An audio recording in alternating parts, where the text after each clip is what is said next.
აი ეს ციხე გახსოვთ, ხალხად არის ეს ალბათ არის წამების სიმბოლო საქართველოში.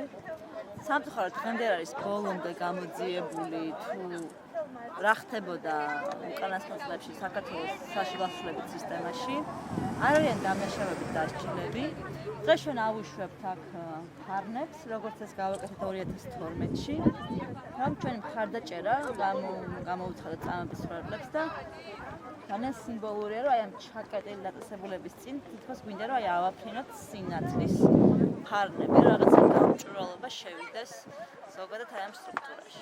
26 ივნისი გაეროს ეგითით უკვე 1997 წლიდან მთელ მსოფლიოში აღინიშნება როგორც წამების ქვეთა მხარდაჭერის საერთაშორისო დღე. თბილისის ადამიანის უფლებათა სახლი და მისი წევრი ორგანიზაციები ამ დღეს ჩვენ უკვე რამდენიმე წელი აღნიშნავთ ყოველწლიურად სხვადასხვა აქციების სახით.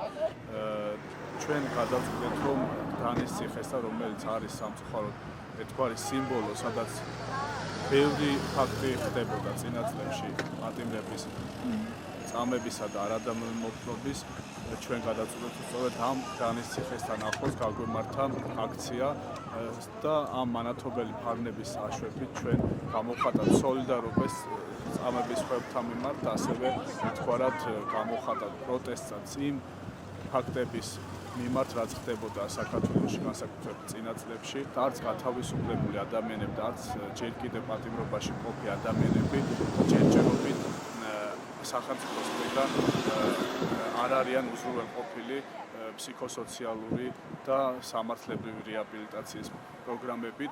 ეს არის პოზიტიური ვალდებულება სახელმწიფოს მხრიდან, რომ ამ ადამიანებს დაეხმარონ და თუნდაც საჭიროა უნალობის პროგრამების განხორციელება, იმიტომ რომ დიდი ნაწილი ამ ადამიანებისა დაავადდნენ სწორედ წამების და არადამოკვლობის გამო და სახელმწიფოს მიზეზით.